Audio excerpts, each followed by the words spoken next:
Welcome back to the very first Texas gubernatorial debate live here from the Edinburg Conference Room at Renaissance in the Rio Grande Valley. We kick it off right now with the candidate-to-candidate question. General Greg Abbott, you're first. Senator Davis, do you regret voting for Barack Obama?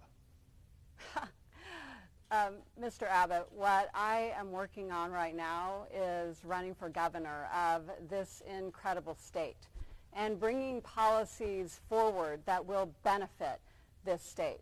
I'm working to make sure that every hardworking Texan, no matter where they start, has an opportunity to go as far as they dream. 30 years ago, I couldn't have imagined that I would have the privilege, when I was a young, single, struggling mother, of sitting on this stage and having the opportunity to ask Texas for its vote to be the next governor. Texas is at a turning point, and that's what's important in this election. Will we create a 21st century future economy that works for all hardworking Texans or just some? I believe that we need a governor who will fight for all hardworking Texans every single day because their future depends on it. And I believe we need a governor who is going to make sure that our children receive a world-class education because our future depends on it. Senator Davis. Senator Davis, it's your turn to ask the question. Mr. Abbott, Judge Dietz has recently ruled against you and in favor of the school children of Texas, ruling that our schools are unconstitutionally underfunded. The only thing right now coming between our children and appropriate funding of their schools today is you. On behalf of the 5 million children of this state, will you agree tonight that you will drop your appeals and allow our schools to be appropriately funded? Senator Davis, there's actually another thing coming between me and settling that lawsuit, and that is a law that you voted on and helped pass in 2011 that removes from the Attorney General the ability to settle lawsuits just like this. But it's important to understand that what I want to do is focus on creating, as governor, a better education system in this state. It's time that we put our partisan differences aside when it comes to building a better future for the next generation. What I'm focused on is not a school system that was constructed in part in the last century.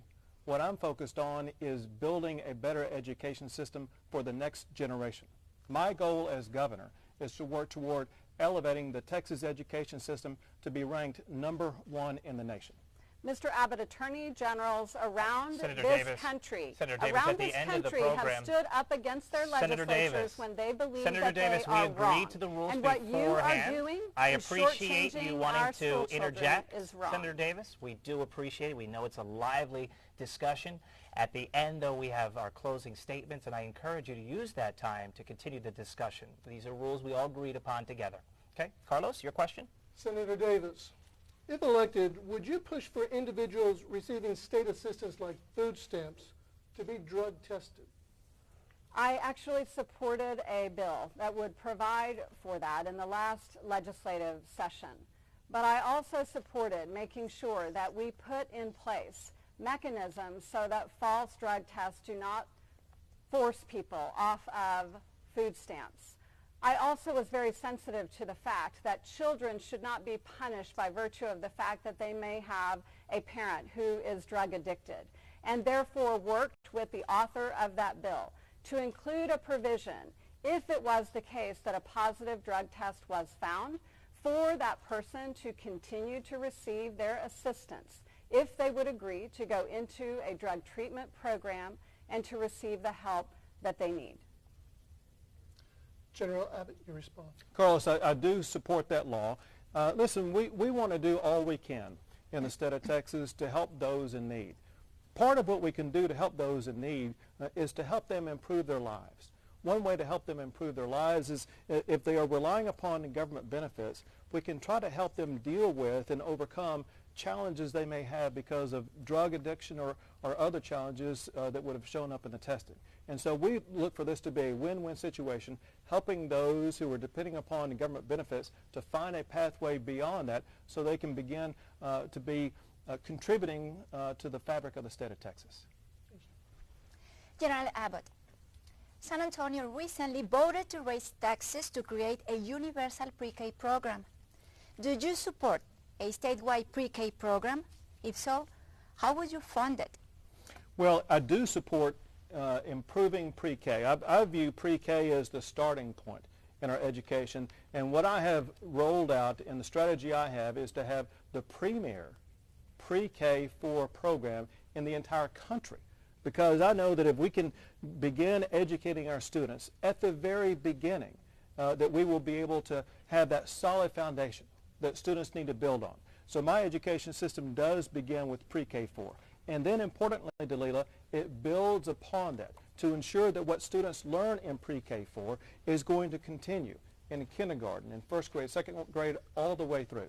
But it's essential, Dalila, that what we have in pre-K is not just throwing more money at it, but instead that we structure the most effective program so that students really do have literacy and numeracy skills they can begin to build on. Senator Davis. I strongly support quality full-day pre-K for every eligible child in this state. Unlike my opponent, who would pick and choose which children are able to get off to a strong start, I would provide that strong start to every 4-year-old in our state. My opponent has proposed standardized tests for 4-year-olds to demonstrate that they deserve to have pre-K support, picking and choosing those which would receive it and those which wouldn't. Under Mr. Abbott, 4-year-olds in this state can be assured they'd be subject to standardized tests. The only way they'd get around that is if they hire a lobbyist, form a PAC, and donate to the Greg Abbott campaign, because that's how he works. Thank you. Senator Davis, Governor Rick Perry was indicted for abuse of power. Do you agree with the decision to indict? Please explain. I cannot presuppose whether I agree with the decision to indict, because I do not know what the grand jury had before them. I do believe that these are serious charges and deserve, obviously, serious consideration. But I won't second-guess the justice system. I will trust it to do its work and will abide by whatever that decision is and respect it. General Abbott, your response? Ryan, I was not a part of the grand jury, and so I don't have all the facts the grand jury may have had.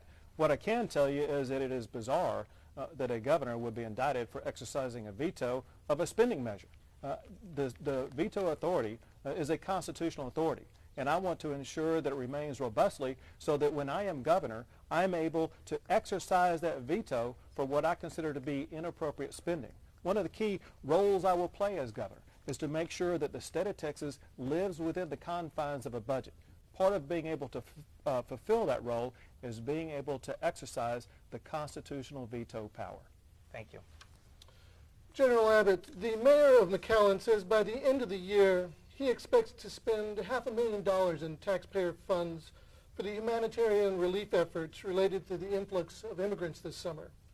What would you do to ensure border cities are reimbursed? Carlos, as we speak, my office is working on a potential lawsuit against the Obama administration where we are putting together all the expenses incurred by the state of Texas. And one proposal that I'm pondering is the possibility of being able to roll into that potential litigation the expenses that have been incurred by McAllen, by the Rio Grande Valley, because these are expenses that should not come out of the pockets of taxpayers in the state of Texas. The reason, Carlos, is because it wasn't McAllen or the Rio Grande Valley that caused this. The reason why this happened is all the president's fault. It's because when the president stood in the Rose Garden in 2012 and cast a message basically telling people that they would be able to come here without any type of enforcement. And so what we need to do is to hold the president and his administration responsible for paying this bill. As we speak, I'm in the process of working on getting that done. Senator Davis, your response. As I said earlier, had I been governor at that time, and when I am elected governor, if I have the privilege of serving there, I will call our local communities before the legislature and ask them what it is that they need. I sent a letter to Governor Perry asking him to convene us in a special session and to bring forward not only local law enforcement from our border communities to hear what they needed, but also to hear from our faith-based and charitable organizations to see what it was that we could do for them. It is the case that it is ultimately the federal government's responsibility to secure our border and to pay the costs as a consequence of not securing it. But as a governor, I do believe that the state should step in and help communities such as this one. Thank you. Senator Davis, what would you do to combat the influence of drug cartels in Texas? I believe that we must focus our efforts where they belong, on drug trafficking and human trafficking.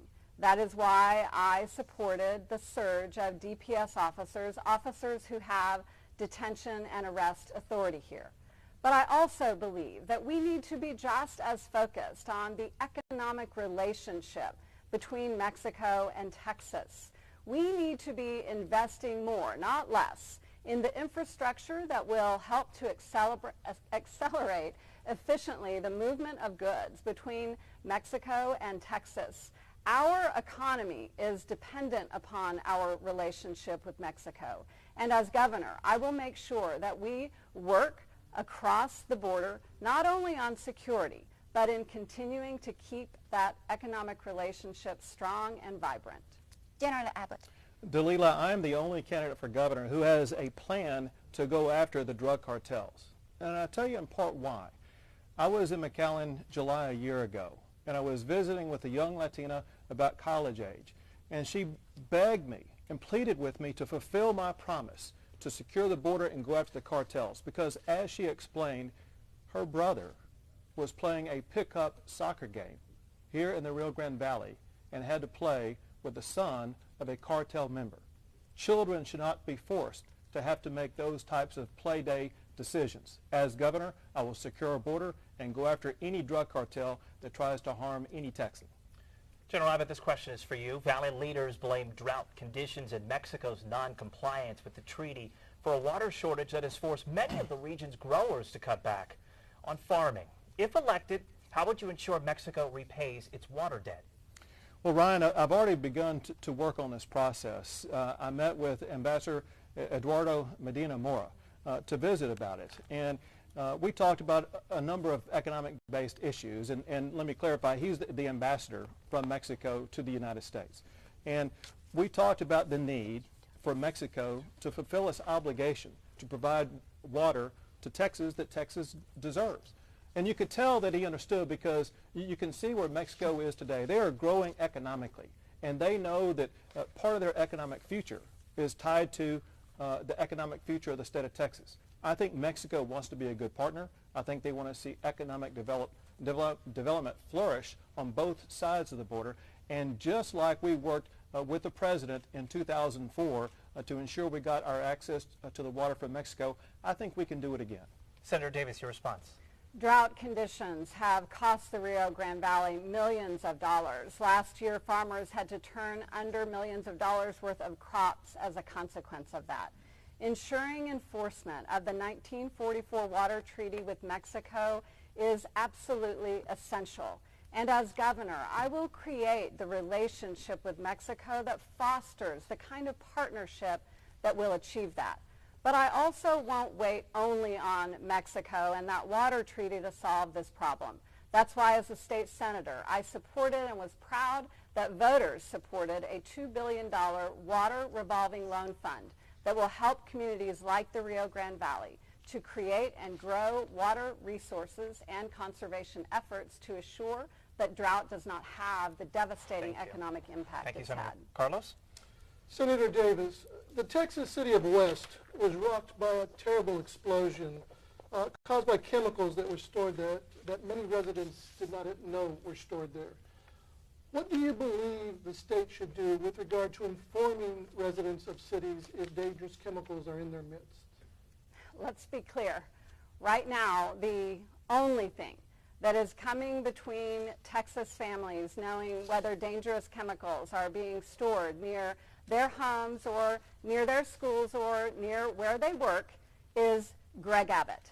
Greg Abbott, who has shown time and again that he will favor the interests of his insider friends over those of hardworking Texans when he ruled that Texas families no longer have a right to know whether these dangerous chemicals are being stored close to them. This came almost simultaneously with him accepting a $100,000 plus donation from his buddies in the chemistry industry, Koch Industries. When I am governor, I will put hardworking Texans, not insiders, not donors, first. General Abbott, your response. Sure, Carlos. There is a law in Texas called the Community Right to Know Law, and people in the state of Texas have the right to gain information like whether or not chemicals are stored in their neighborhood. There's also another law competing with it, and that is the Texas Homeland Security Act. And I applied the Texas Homeland Security Act to ensure that information involving certain chemicals is not disclosed to potential terrorists. Terrorists like Timothy McVeigh, who used the very fertilizing element that blew up the plant in West to blow up a courthouse in Oklahoma City. We've seen the rise of terrorism. I've been involved in prosecuting a terrorist member of ISIS. We need to be very cautious about the information that's provided to terrorists in Texas. General Abbott, do you think Texas is tough enough on capital punishment? Are we tough enough on capital punishment? We have probably the toughest capital punishment laws in the nation. And our job in criminal justice is to ensure those who commit the most heinous crimes get the capital punishment they richly deserve. And they deserve it because when you think about what has happened to the victims and the way the victims have been harmed and sometimes struggled before losing their lives, we need to ensure that those who commit these worst of crimes will be punished accordingly. But, Delula, it is essential that we carry out the ultimate punishment in a way that is fair and just and certain. Senator Davis. Last session, as a state senator, I voted to expand the enforcement of capital punishment to include other crimes. I do support and will carry out as governor the death penalty. But we also in Texas have the highest number of exonerations of any state because we had not appropriately been using DNA evidence. As governor, I will make sure that we don't have guilty people meeting the ultimate, non-guilty people, meeting the ultimate punishment. Only those where we are sure that this is the person who has committed a heinous crime. In those instances, should the death penalty be carried out. Senator Davis, a surge in DPS troopers, along with 1,000 National Guard troops to help protect the border, is estimated to cost nearly $20 million a month in Texas. Is it worth the cost? It is important that we put money into areas that will grow our economy, investing in education, making sure that every 4-year-old in this state has access to quality pre-K to get off to a strong start, making sure that our high school students have access to college and that we make it affordable to them. When we spend money on something that was not requested by this local community, and we put boots on the ground that don't have detention and arrest authority, costing approximately $12 million a month, we are shortchanging our ability to do what will make a smart investment in the future of this state, an investment in our children. General Abbott. Carlos, this was an expenditure that, not Carlos, you're Ryan. Ryan, this was an expenditure that was necessary. It was necessary because the federal government failed to do its job. The federal government has the fundamental responsibility to secure and protect our border. It failed in its fundamental responsibility. But Texas will not stand idly by. We will step up and do what the federal government has failed to do. But this is one reason why, Ryan, that we are demanding from the federal government reimbursement for the expenditures that we had to pay out to secure the border. Remember also, Ryan, the last point, and that is secure communities promote economic development. This is a way of empowering the economy in South Texas even more. Carlos? General Abbott, there is a trial going on currently in Corpus Christi regarding voter identification laws. Please state your position regarding voter identification and explain that. Well, I'm in favor of voter identification laws, and as you know, my office is the one that is representing the state of Texas in this case. And I'll tell you why I favor it. And that's because voter fraud is real, it must be stopped, and voter identification is one of the tools to put a stop to it. I am the only candidate running for governor who stands for election integrity, who stands for ensuring that we root out any kind of corruption that may take place in the voting process. Carlos, I almost hesitate to bring this up, but you know that one of the challenges that's going on as we speak is the fact that the FBI is involved in an investigation about people in the Rio Grande Valley who are using cocaine to buy votes. We cannot accept or tolerate this kind of lack of integrity in the election process. The Supreme Court has ruled that voter identification is one of the tools that states have the right to use to maintain integrity in the election process. I am the only candidate willing to fight for that principle. Senator Davis, your response. As a senator, I fought for the principle of making sure that people with valid opportunities and identifications to vote were provided the ability to do that. Mr. Abbott heads up a party whose platform calls for the repeal of the Voting Rights Act. And let's be clear what this is about. It is about suppressing minority vote. Right now, Mr. Abbott is defending in court a voter ID law that has as its intended purpose that outcome, just as he defended in my district that I represent the ability to suppress votes by tearing communities apart from each other, tearing minority voters apart from each other, to suppress their voices at the ballot box. Thank you so much. That concludes the question and answer portion of this historic Texas gubernatorial debate right here live from the Rio Grande Valley. Now it's time for closing statements. You'll each have 2 minutes for this portion. And Senator Davis, you'll be up first. A dear friend of mine has a grandmother who gave her the advice: when someone shows you who they are, believe them.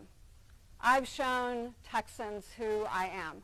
I showed it when I stood and fought against $5.4 billion in cuts to our public schools, because that's not just bad for our children. It's bad for our future. I've shown it by fighting for every 4-year-old to have access to full-day pre-K, to get off to a strong start, and every high school student to have affordable access to college. I've shown it by fighting to make sure that people are paid fairly for a hard day's work, because an increase in the minimum wage is good, not bad for our economy. Giving 2.8 million Texans an increase in their spending power and the ability to provide for their families is terribly important. I've also shown that I will fight for equal pay for equal work, and that I will fight to close outdated tax loopholes that benefit giant corporations and send that money instead to fund our public schools. My opponent has shown that he will not support equal pay for equal work for women, that he thinks we should pick and choose which of our children should get off to a good start, and that time and again he will favor his insider friends over those of everyday Texas families. Voters will have to ask themselves this in the ballot box: who will fight for me? Who will fight for my family? I am asking for your vote tonight. And if I have the privilege of serving as your next governor, you won't need a high-paid lobbyist in the Texas Capitol to represent you, because your voice will be there, because I am you, because I have never forgotten who I am or where I come from, and I will fight for you every single day. General Abbott, Thank you, Ron, and thank you all for hosting this unprecedented debate opportunity here in the Rio Grande Valley. As your Attorney General, I've been fighting for your liberty against an overreaching federal government. I've elevated the Texas child support system to be ranked #1 in the nation. And I fought to defend the 10 Commandments monument on the Texas Capitol grounds, and we won. Now, I want to fight for the future of Texas as your next governor. Now, Texas is already great, but I'm running for governor to make it even better. Texas is #1 in the nation for creating jobs, and I will keep it that way by keeping government small and taxes low. I'll build the roads and the water projects we need to keep Texas growing. I will also keep our communities safe from the Rio Grande Valley all the way to the Red River. But I will also work to build a brighter future for the next generation. The way I see it, Texas is #1 in the nation for jobs. We're also #1 in the nation for farms, for exports, for energy production, for so many different things. The time has come to set a new aspiration. Texas should be #1 in the nation for educating our children. As your governor, I will work to fulfill that aspiration. As your governor, I will keep Texas the land of opportunity, the place where hopes and dreams can still be realized, the place where more freedom and less government still matters. I'm running for governor, and I'm asking for your vote to make Texas even better. Thank you. And that concludes the first Texas gubernatorial debate live from the Rio Grande Valley. What a great hour. We appreciate both candidates coming out. Senator Wendy Davis, thank you so much for your time and your insight. General Greg Abbott, thank you so much as well. We really appreciated both of you coming here tonight. And again, this is all about arming our viewers with the information they need to make an informed decision when they hit the polls. So it's worth reiterating once again the important dates. The last day to register to vote is October 6th. Early voting, again, begins October 20th. And the big day where we'll decide a new governor here in Texas, it will be on November 4th. I want to bring in, if it's okay, Carlos, the editor of the Monitor newspaper. Your thoughts tonight on this historic debate? Well, thank you all for your participation. As the post-debate game begins tonight about who won, we should be mindful that there is one clear winner, and that's the voters of the Rio Grande Valley. I think on behalf of them, we appreciate your all's willingness to come here and subject yourselves to questions, and with your candor in the answers. Dalila, your final thoughts to our Spanish language viewers. Gracias, Ryan. Telemundo 40 reconoce que es de suma importancia que nuestra comunidad conociera las propuestas de los candidatos en nuestro idioma, en español, y bueno, esperamos que este debate les ayude a tomar una decisión y por supuesto les invitamos a que salgan a votar el próximo mes de noviembre. We also want to thank Doctors Hospital Renaissance for this beautiful venue here tonight. Absolutely amazing. And also the crew that worked on the set design, Satori. Thank you so much for helping out with that. We do appreciate it. Once again, Senator Wendy Davis, General Greg Abbott, thank you to both of you. This has been an historic evening. And for everybody watching at home, have a great night. Buenas noches.